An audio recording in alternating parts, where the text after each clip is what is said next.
Ya, selamat datang di channel YouTube Saiful Mujab dan kali ini kita ada di segmen Bincang Asik. Tapi kita nggak online lagi ya Bincang Asiknya, dan karena gue ya online gimana, orang dia juga masih di Semarang gitu kan, dan gue pengen tanya-tanya beberapa hal dengan terkait dengan perkembangan beberapa case yang kemarin sempat menjadi prioritas teman-teman BEM. Dan tentu Bincang Asik kali ini kita kedatangan tamu spesial, ada Pak Wakil Presiden BEM Munas 2020. Hai. Ya. Siapa namanya? Lalu bang, masa lupa? Namanya Didik Armansyah ya. Ya. Didik Armansyah, doi Presiden Mahasiswa, Wakil Presiden Mahasiswa BEM Munas 2020, dan tentu kita bakalan bicara atau bincang asik tentang beberapa hal yang mungkin teman-teman mahasiswa umum atau mungkin mahasiswa yang kayak saya nih, kayak rakyat jelata kayak saya itu bertanya-tanya, ini BMKM kemana nih gitu kan. Kemarin sempat viral kan teman-teman semua, netizen banyak yang komen di postingannya Instagram BMKM. Dan gue dukung kalian untuk komen. Kampret. Cempret. Aku berusaha untuk menjadi netizen lah sekarang gitu kan. Dan gimana Dik perkembangan saat ini di tengah wabah corona, teman-teman ngapain aja nih? Lembaga ya, secara kelembagaan. Kabar kamu sendiri gimana? Sehat? Alhamdulillah cukup sehat ya, walaupun agak sedikit kelelahan mungkin, cuman masih bisa bergerak.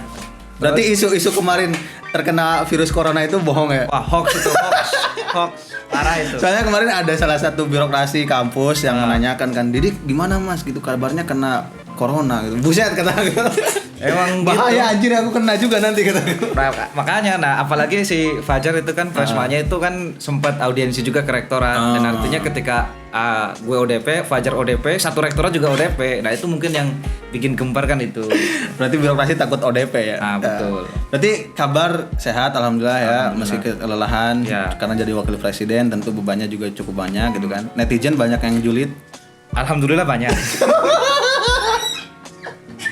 Netizennya banyak yang julid katanya, nggak masalah lah, itu mah dinamika gitu Iya, kan. dinamika. Nah sekarang BEM ngapain aja selama pandemi kayak gini? Selama pandemi ini ya sebetulnya ada beberapa kita lagi konsen di isu kampus sih, internal kampus yang lebih konsen gitu. Di jejaring nasional juga kita masih ikut eksis juga di terkait isu ekonomi ya. Nah, mungkin ke isu internal kampus dulu ya Bang ya. Iya. Gimana nih?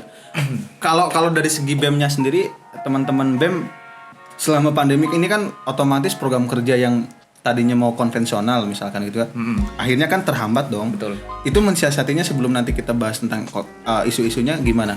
Apakah tetap ngadain event kemudian diganti pakai sistem online, atau kayak gimana nih teman-teman menyikapi pandemi kayak gini?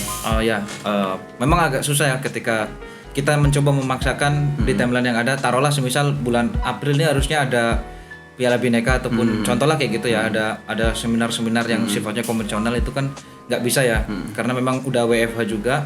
Jadi disiasatinya pas ada edaran WFH, seluruh mahasiswa dan dosen juga keluar. Akhirnya kita memutuskan buat proyek-proyek yang masih bisa di handle lewat online ataupun daring dialihkan ke sana gitu Bang. Terus kemudian untuk proyek-proyek yang konvensional dan itu memang event besar, itu dipending ataupun diperpanjang masanya, taruhlah yang dari bulan Mei nanti digeser jadi bulan pasca pandemi itu. Oh, berarti ada siasat-siasat yang jadi opsional gitu ya. Iya. Nah, kalau sekarang kita beralih ke case di internal. Tadi kan kamu bilang kita lagi ngawal nih isu-isu internal, termasuk kita juga tetap eksis di nasional gitu kan, di isu koordinator isu ekonomi ya. Ekonomi dan ketenagakerjaan. Ekonomi dan ketenagakerjaan di BMSI. Nah, sekarang gimana posisi case di internal sendiri? Aku lihat kan kemarin sebenarnya ada bahasan-bahasan yang perihal UKT ya.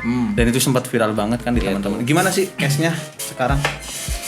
Sebetulnya adanya UKT ataupun kita menuntut adanya pengembalian UKT minimal 50% itu turun sebelum adanya edaran dari Kemenku ya, terkait adanya cashback juga kan dari cashback UKT. Bukan cashback dari Kemenku itu loh. Kan Juga ada edaran itu kan. Nah, makanya jauh sebelum itu kita dari mahasiswa udah memikirkan ke sana gitu. Karena memang ada beberapa alasan ya. Mungkin di 7 alasan itu di pamflet ataupun di media propaganda udah di-share juga. Sebelum adanya pamflet itu muncul kan sebetulnya ada beberapa kali audiensi gitu Bang. Cuman itu tidak menemui titik temu dan Audiensinya online apa offline? Offline pernah, terus kemudian sekali tuh, terus kemudian juga daring udah 2 kali berarti. Yang pertama nggak sama rektor, hanya cuma WR3, kemudian seluruh WD3, kemudian KBM se-UNES gitu. Terus yang kedua kemarin saya coba satir-satir ya, pantik-pantik terkait ini kok masa tak rektor nggak mau nemuin mahasiswanya, walau hanya lewat daring gitu kan, karena di UNS itu kan Kuliah dia bareng ya. kuliah bareng sama rektornya juga gitu kan, dan akhirnya memang beberapa tuntutan mereka terpenuhi ataupun udah ada surat edaran dari pihak rektorat. Nah sementara dari UNES itu rektornya kok malah belum apa ya muncul gitu, nggak tahu sibuk bikin TikTok atau apa namanya bikin kalimat-kalimat inspirasi juga aku nggak tahu juga. Iya benar. Berarti ada offline-nya, ada online-nya juga ya, ada daringnya. Daring. Tapi nggak menemui itu titik yang kalian inginkan. Nggak, cuman mungkin yang kedua mungkin agak sedikit bisa terjawab ya, karena di situ kan ada poin yang menjelaskan oh ya sebelum UKT juga ada kuota ya terkait keluhan kuota mahasiswa juga kan. Ini nanti ada sangkut pautnya sama kuliah daring sih. Nah terus kuota itu kan alokasi dananya sebesar 3,5 M gitu ya.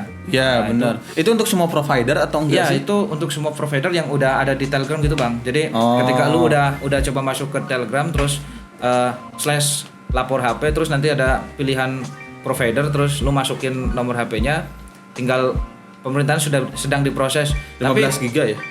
Itu nggak 15 giga sih Bang. Jadi bikin ratanya itu per provider ataupun per register itu beda-beda. 50.000. Jadi 50.000-nya yang ada bergantung providernya. 50.000 provider ini dapat berapa giga gitu. Betul sekali. 3,5 M ya? Itu menurutku bukan dana yang kecil sih. Nah, cuman yang menjadi keluhan itu masih ada beberapa mahasiswa yang belum mendapatkan kuota banyak itu. banget. Nah, 3,5 M ini selama ada pandemi atau satu kali digelontorkan atau di mana? Kalau berdasarkan audiensi yang udah kita jalankan bersama rektor itu 3 bulan Bang, selama 3 bulan. Selama 3 bulan, Selama 3 bulan. 3,5 M ini anggarannya. Itu rektor sendiri yang menyampaikan kan. Berarti bisa diklaim bahwa ini informasi yang valid juga ya? Ini valid karena yang ngomong bisa dikatakan orang nomor 1 di UNES gitu. Nah berarti selain ada kuota yang masih bermasalah ya untuk teman-teman mahasiswa yang mungkin belum dapat, terus ada UKT, terus apalagi masalah yang paling kalian saat ini suarakan di teman-teman internal gitu ya? UKT ya sementara masih UKT sih, UKT masih berarti masih jadi menjadi prioritas. konsen ya, menjadi prioritas karena memang kita tidak bisa memungkiri ya, karena penurunan dari pendapatan orang tua itu sangat terasa ya. Bahkan ada yang di PHK juga gitu kan. Ada yang mahasiswanya harus nyari kerja sendiri, terus kemudian tokonya tutup ataupun PT-nya tutup kan, malah jadi nggak bisa menghasilkan uang, malah minus hasilnya. Terus makanya ada inisiasi ataupun inisiatif dari teman-teman BEM buat kita menginginkan adanya cashback UKT ataupun pengembalian UKT gitu. Nah sementara sejauh ini sih kemarin udah sempat viral ya terkait yang pamflet itu ya. Yang screenshotan. Kembalikan UKT minimal 50%. Itu ternyata belum berdampak ataupun belum berefek kepada birokrasi ya, maksudnya belum juga kunjung turun ataupun ya kebijakan apalah baru gitu kan. Belum ada. Sementara kalau kita menengoklah beberapa kampus ke belakang kan, walaupun itu memang ini menjadi mahasiswa akhir ya, mahasiswa semester akhir ataupun yang menggarap skripsi ataupun tugas akhir, itu udah cair ya, ataupun udah keluar surat edarannya, itu gratis UKT kan semester depan. Nah itu kayak gitu. Berarti prioritas utama adalah cashback UKT, walaupun mungkin saat ini pressure-nya belum begitu berhasil ya ke birokrasi lah. Nah terus langkah ke depan kalian ngapain nih? Aku juga sebagai seorang mahasiswa akhir yang cuma ngerjain skripsi gitu kan, kemudian bayar UKT, kan agak menyesal juga kalau misalkan kita nggak diberikan hak yang pas juga, apalagi kalian misalkan yang semester bawah-bawah itu kan Gue juga semester akhir bang. iya, ada yang semester bawah-bawah itu kan baru kuliah 2 minggu kan, baru kuliah 2 minggu, terus langsung hantem ada pandemi ini langsung liburkan juga kan. Ada yang 2 minggu, ada yang 3 minggu Nah, sih. logikanya kalau misalkan gue sebagai orang awam dan seorang yang nggak paham apa itu regulasi dan sebagainya, logikanya gue kan nggak nikmati fasilitas kampus, Betul. nggak ikut pakai wifi kampus, nggak ikut pakai AC-nya kampus atau apa gitu. Nah itu seperti apa tanggapan kalian? Ke depan mau ngapain nih? Nah, baik ya, ketika kita berbicara soal UKT maka harus disandingkan juga dengan BKT. Nah, BKT ini mungkin agak sedikit kurang familiar di teman-teman mahasiswa gitu. Benar. Karena mereka merasa membayar UKT doang ya gitu. Tapi sejatinya memang harus kita ketahui UKT itu apa dan kemudian BKT itu apa kayak gitu. Nah, kalau dilihat itu rumus BKT ataupun biaya kuliah tunggal itu kan sama dengan UKT plus BOPTN itu kan. BOPTN itu kan dari APBN ya, yang 20% buat pendidikan itu. Nah, artinya dan alokasi yang digunakan oleh UKT ataupun ya dari UKT itu buat biaya langsung, Bang. Jadi ada biaya langsung dan biaya tidak langsung. Nah, sementara UKT ini masuk ke biaya langsung. Nah, biaya langsung itu adalah salah satunya, ya saya langsung tak tarik garis besarnya, yaitu soal proses belajar mengajar. Baik mahasiswa dengan ATK ataupun alat praktek itu dari biaya langsung. Walaupun masih mungkin ada beberapa tarikan ya di beberapa jurusan ya, mungkin ada harus membeli uang prakteknya sendiri ataupun membeli alat praktek tadi sendiri. Nah, itu kita nggak bisa menikmati itu. Dan artinya sudah sangat wajar ketika kita meminta adanya minimal 50% itu. Terus kemudian balik ke tadi ya ke soal UKT. Kalau ngomongin UKT banyak sekali sih sebetulnya, walaupun isu jadul tapi masih tetap menarik ya, masih tetap hangat dan panas di. Karena itu dirasakan sama semua orang. Betul, ya. Karena ini dirasakan perutnya semua mahasiswa. jadi netizen itu ya karena ngerasain jadi dia meluapkan gitu. Kalau misalkan isu-isunya yang lain gue belum tahu nih mereka akan concern atau seperti apa gitu kan, kita kan nggak pernah tahu, tapi itu kita nggak masalahin itu. Jadi kalian masih concern untuk isu UKT. Terus pressure utamanya selain dari media sosial ngapain nih? Apakah memang hantemannya langsung ke birokrasi kampus atau bikin kajian juga atau seperti apa nih? Nah, oke, baik. Jadi mungkin legitimasi buat melakukan pressure terhadap birokrasi akan lebih kuat kan, semisal dari 8 fakultas itu juga bergerak ya ataupun ikut mengawal juga terkait isu UKT ini. Dan alhamdulillah semalam udah juga konsolidasi dan akan ada beberapa gelombang gerakan yang coba disusun oleh teman-teman mahasiswa gitu kan. Artinya kita nggak bisa diam diri aja melihat ini, nggak satu pun surat edaran ataupun kebijakan belum dilayangkan gitu kan. Mengingat beberapa kampus udah mengeluarkan itu. Bahkan pressure dari beberapa kampus itu ya menurut gue biasa aja gitu loh. Tapi bisa langsung ini langsung diakomodir. Mungkin UNES bandel sih. Gue nggak tahu juga ya, ataukah memang sabar dan doa ini menjadi kunci ataupun menjadi menjadi sebuah harapan besar itu bagi semua. Tapi gue rasa kalau semisal jawabannya sabar dan doa itu anak kecil juga bisa ya. Iya. Nah, ini menarik.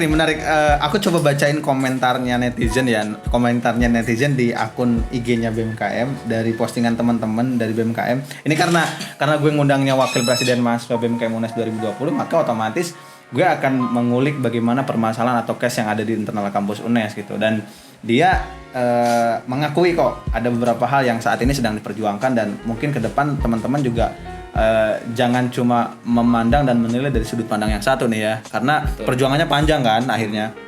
Nah, gue penasaran dengan postingan teman-teman yang ini nih loh, yang kampus-kampus lain sudah UNES kapan, terus isinya tuh screenshotan dari kampus-kampus yang sudah memberlakukan kebijakan, ada yang pengembalian UKT atau cashback UKT. Sama captionnya coba, Bang.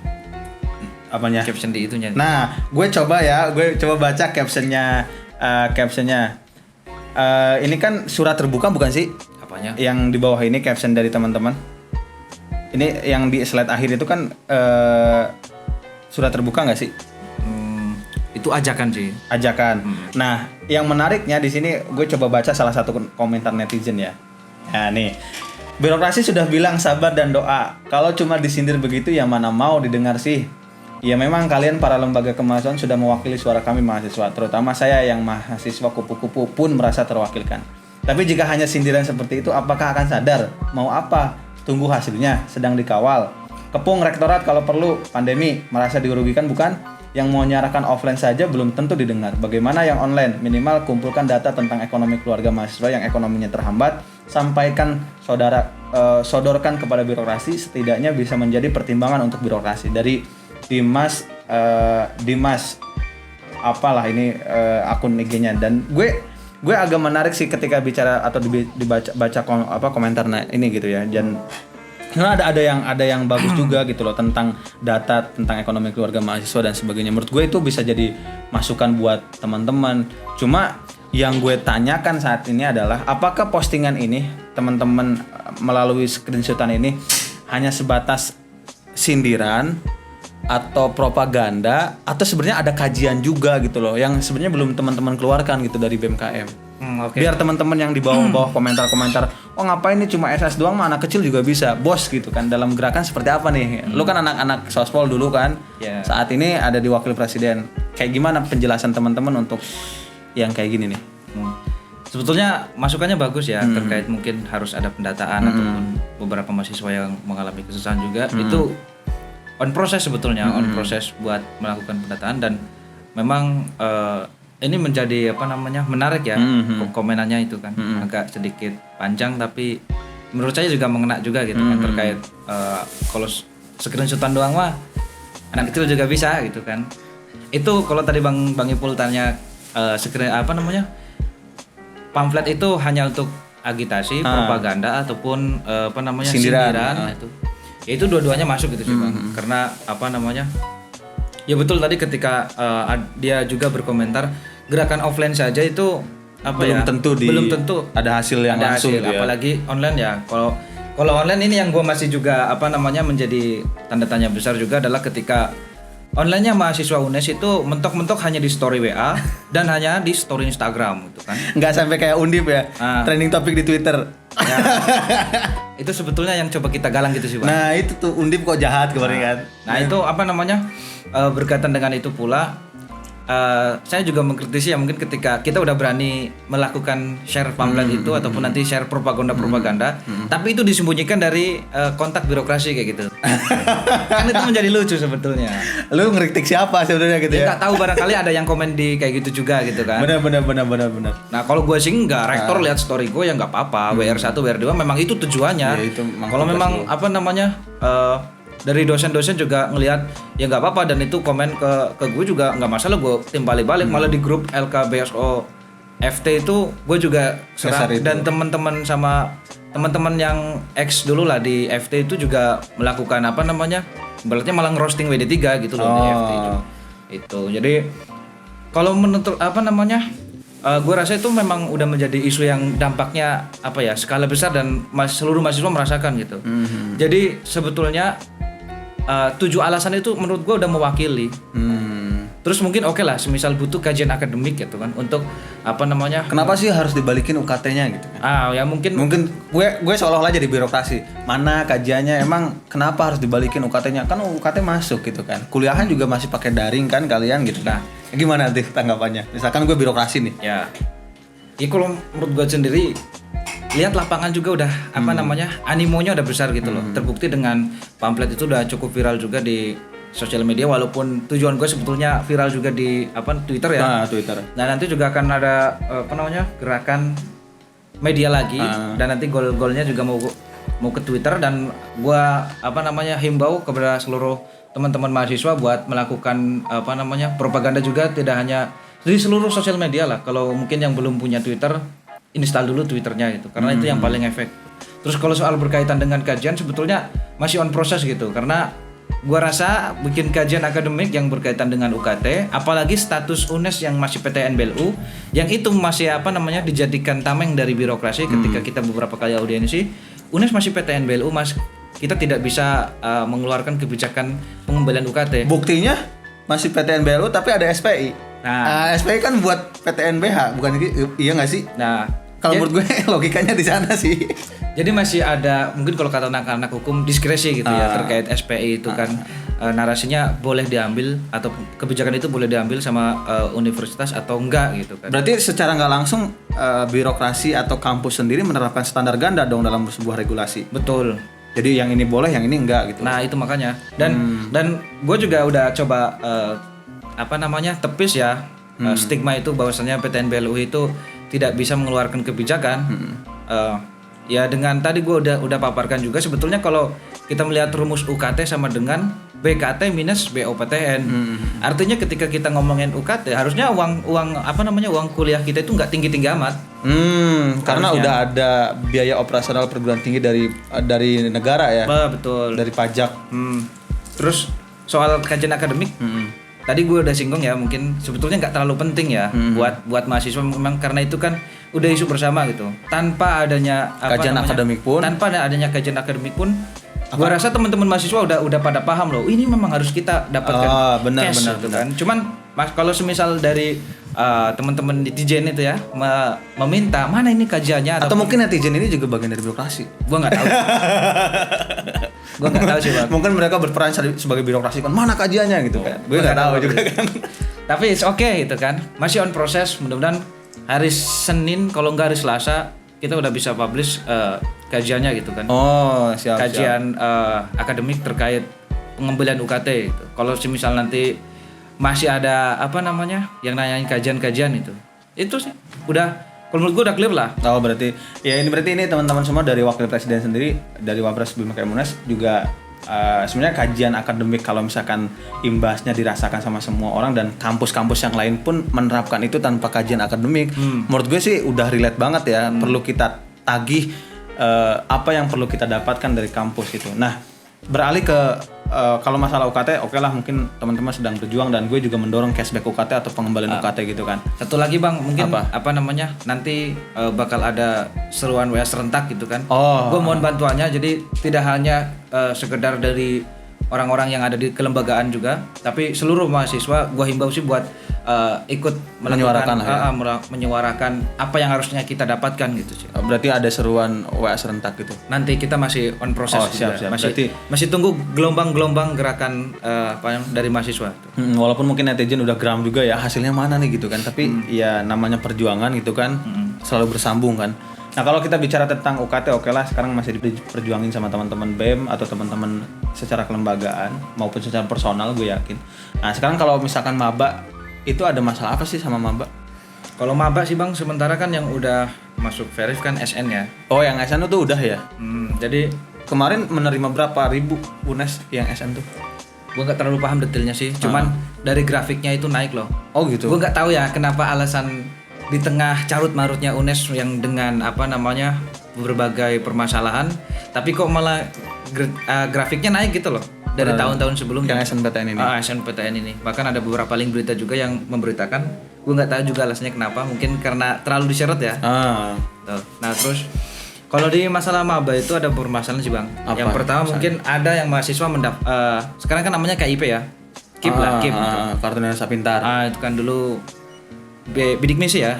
Nah di KIP ini kan ada beberapa permasalahan. Jadi ada mahasiswa yang mendaftar di KIP tapi tidak diterima. Terus malah UKT-nya di golongan 3, 4, 5 gitu loh. Jadi range-nya itu nggak di golongan 1 tapi langsung golongan 3, 4. Dan itu kan artinya berat. Dan bahkan ada yang mahasiswa ironisnya ada yang tidak mendaftar KIP tapi tiba-tiba dia statusnya mahasiswa menerima KIP gitu loh. Gitu. Iya. Berarti ada yang salah sasaran juga. Kemungkinan begitu. Terus gue udah coba klarifikasi ya terkait KIP ini karena memang ini juga akan sangat disayangkan semisal anak yang tidak jadi kuliah ataupun tidak bisa melanjutkan ke perguruan tinggi khususnya UNES ini hanya karena terhalang oleh mahalnya biaya pendidikan, padahal dia punya kompetensi, dia punya kualitas yang bagus, kan itu akan sayang ya. Makanya gue juga udah chat WR1, WR2, WR3, bahkan rektor gue udah chat. Jadi jawabannya gini sih Bang, monggo semisal ada aduan terkait KIP, silakan bisa di screenshot atau di foto. Yang penting ada buktinya, namanya berapa, terus jurusan apa, gitu-gitulah. Dia menyampaikan, terus monggo Mas ditangani sama teman-teman mahasiswa. Terus yang intinya ada yang udah laporan gitu loh Bang. Jadi semisal ada yang udah laporan ke gua nih, saya ini mas mahasiswa ini daftar KIP kok nggak diterima, ini buktinya kayak gitu kan. Nah ternyata pas dikonfirmasi langsung ambil sampel satu itu di birokrasi, dan dari IT sama WR satunya malah dikirim foto yang itu malah menunjukkan mahasiswa itu tidak mendaftar KIP, berkasnya nggak ada gitu. Dan itu menjadi lucu, berarti itu kesalahan sistem sebetulnya. Ada yang salah, ada yang miss ataupun error di sistemnya gitu. Berarti karena kan rawan juga yang akses kan banyak, mungkin nge-hang atau ngedown kan kita nggak tahu juga. Nah untuk SBMPTN itu kapan sih? Nah SBMPTN gue juga nggak terlalu paham sih, nggak terlalu ngikut. Tapi untuk yang SNPTN udah berlaku tapi banyak case kayak gitu. Ya. Nah yang case kayak gitu akhirnya gimana? Dia kena UKT 345 itu. Terus ada beberapa yang udah chat juga, malah pamitan di grup, kan udah ada grupnya sih Bang. Oh dia nggak melanjutkan itu? Ya intinya pamitan gitu loh, pamitan buat nggak melanjutkan. Tapi gue juga udah pressure juga kan ke birokrasi. Akhirnya pembayaran UKT maba SNPTN dipending sampai tanggal 21 gitu. Gue baca tadi di postingan. Itu udah gue perjuangkan juga buat dipending juga. Dan juga udah ada kebijakan buat bisa dicicil sih terkait.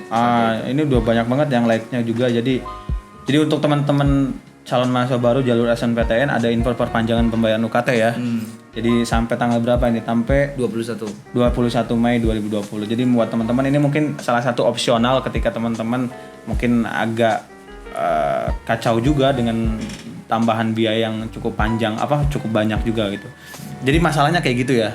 Nah sebenarnya tips-tips kalau misalkan dari kamu sendiri, misalkan dari sebagai wakil presiden untuk maba atau calon mahasiswa baru UNES tuh sebetulnya harusnya kayak gimana sih kalau misalkan kita bicara tentang KIP? Karena tahun kemarin kan masih berlaku kan bidik misi. Betul. Tapi gue pernah jadi tim surveyor kemarin kan, gue juga pernah.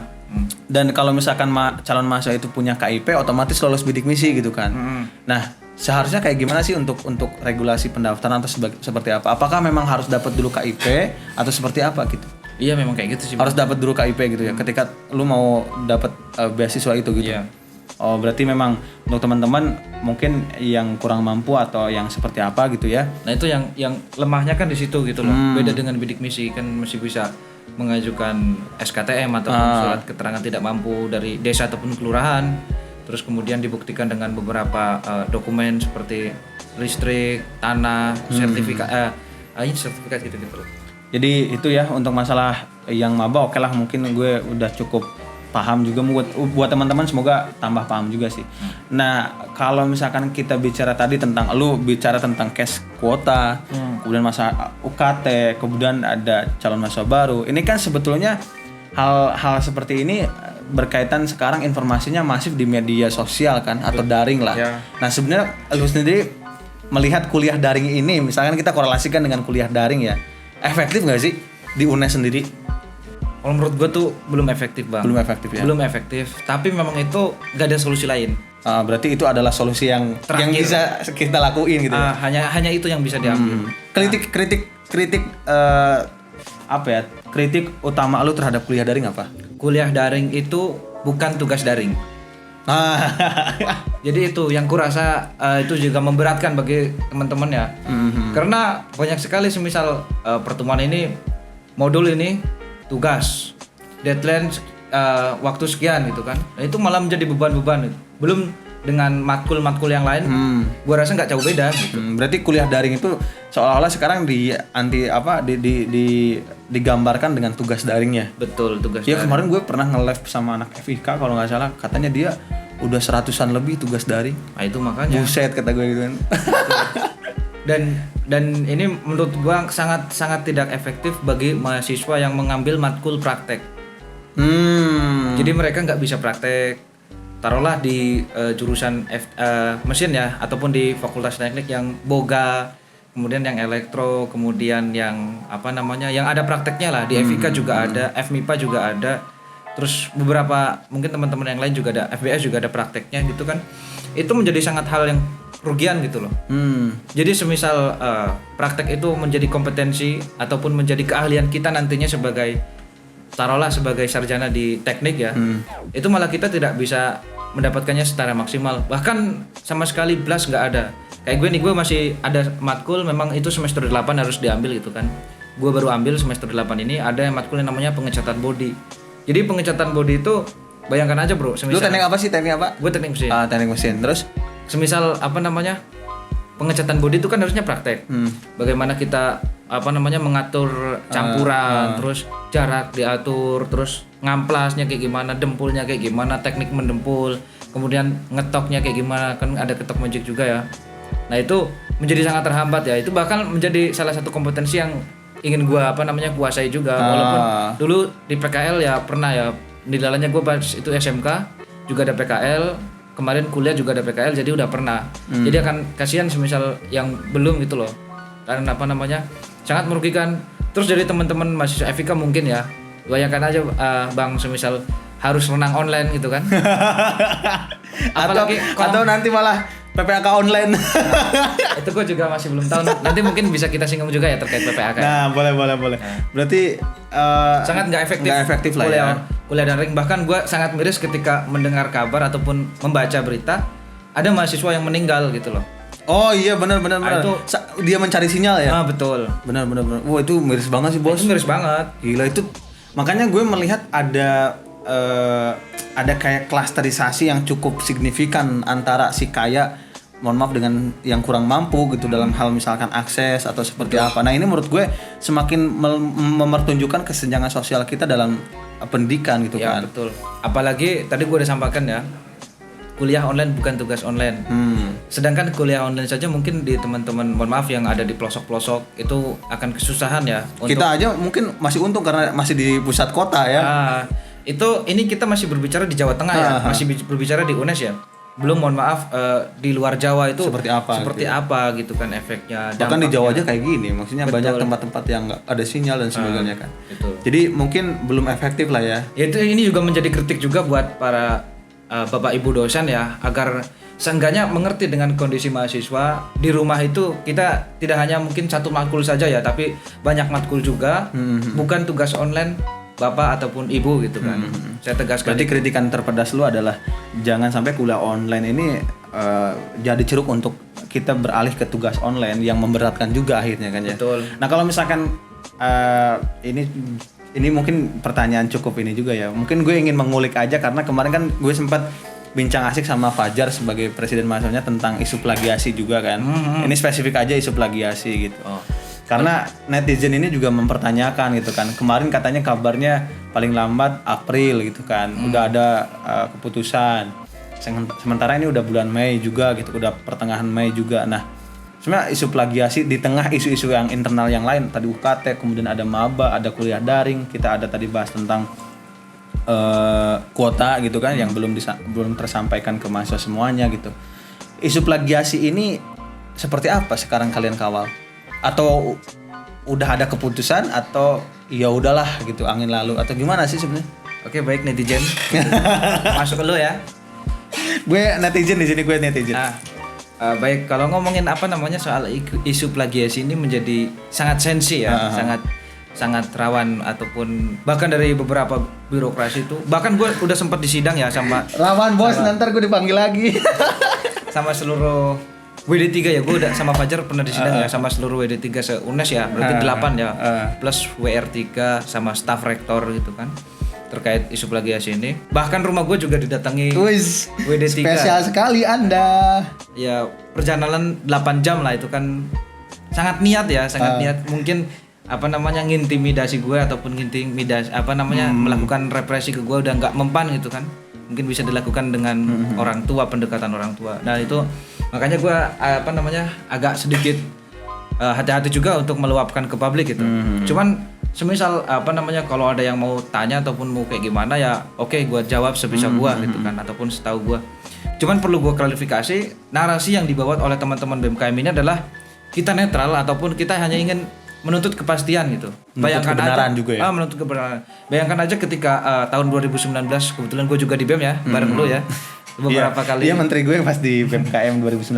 Terus Beberapa kali bareng ya ke Jakarta, terus gue juga pernah konsol Will di Solo, berangkat ke Jogja juga. Itu disentil-sentil juga, maksudnya gimana nih rektor lu gitu kan. nah, di kalangan nasional juga Di disentil-sentil. kalangan nasional Bang, jadi gue merasa apa namanya Terbebani juga gitu. bebannya juga sebagai apa namanya di kelembagaan ini. Terus ya makanya gue mau klarifikasi netizen buat para birokrasi juga mungkin. Jadi narasi yang dibawa teman-teman BMKM ini netral ataupun kita memang menuntut adanya hasil itu segera dipublish gitu kan. Baik itu negatif, positif bagi kita bagi mahasiswa itu terserah ataupun itu nggak terlalu ngefek. Yang penting integritas kampus kita terjaga.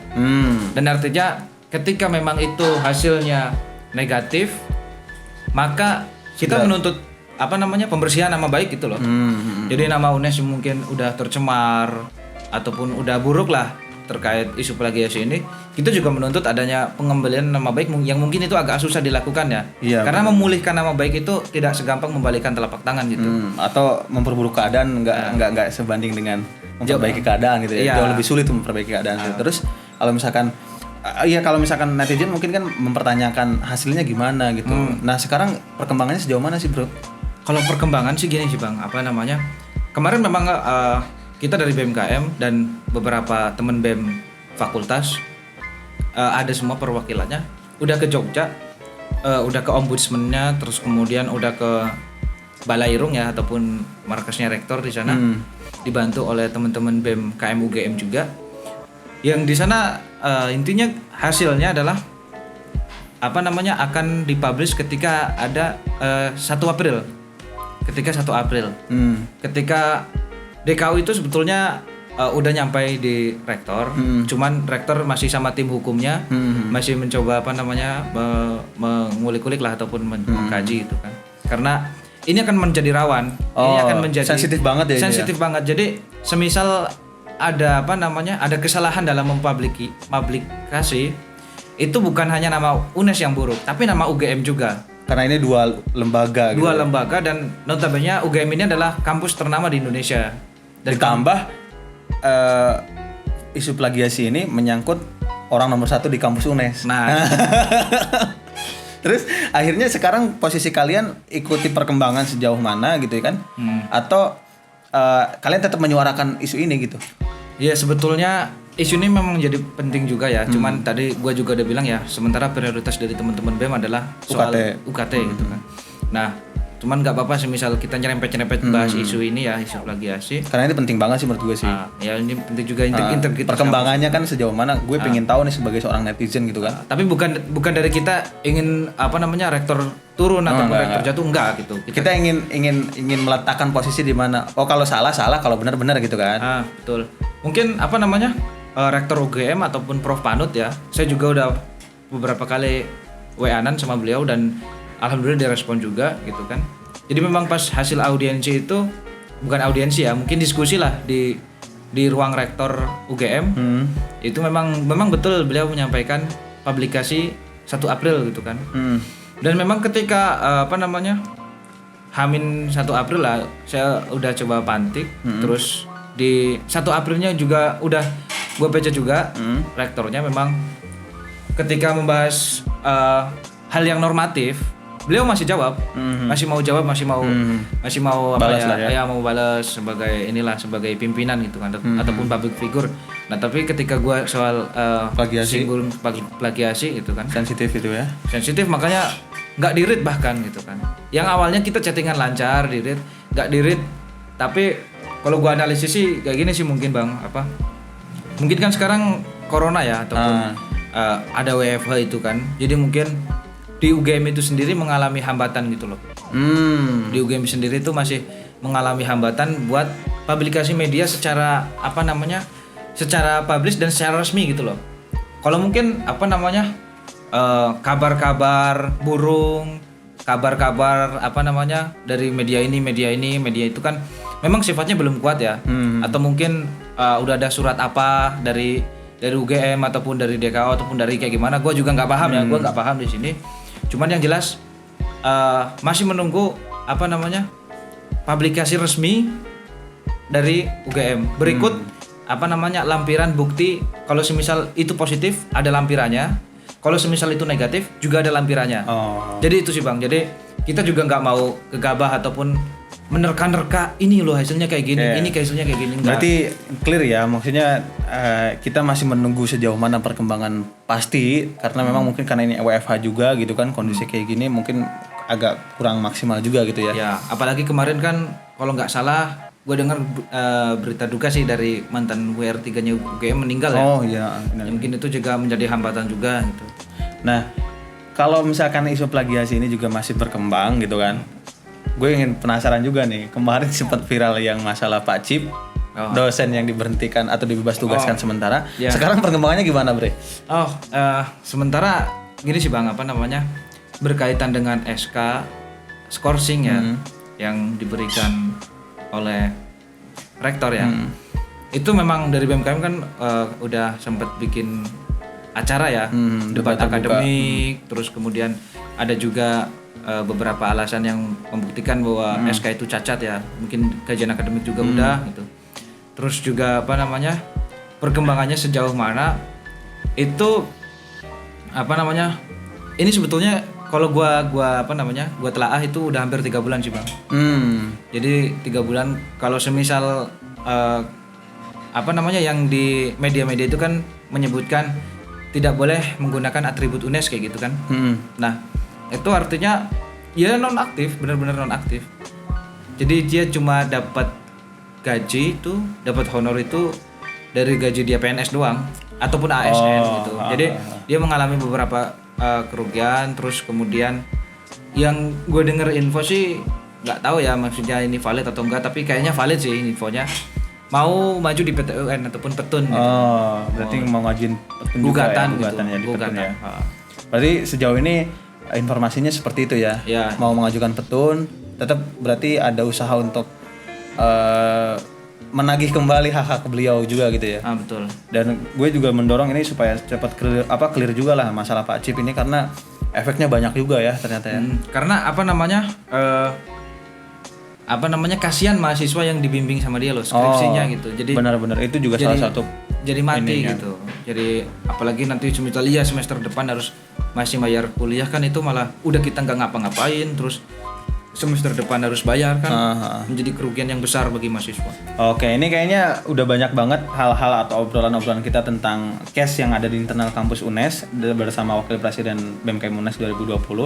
Nah mungkin lu sendiri di sesi akhir ini misalkan gue kasih kesempatan lu untuk mengajak teman-teman di tengah tadi pembahasan kita mulai dari kuota yang belum sampai ke mahasiswa gitu kan, kemudian masalah UKT, masalah mahasiswa baru gitu kan, masalah kuliah daring, plagiasi sampai ke Pak Cip.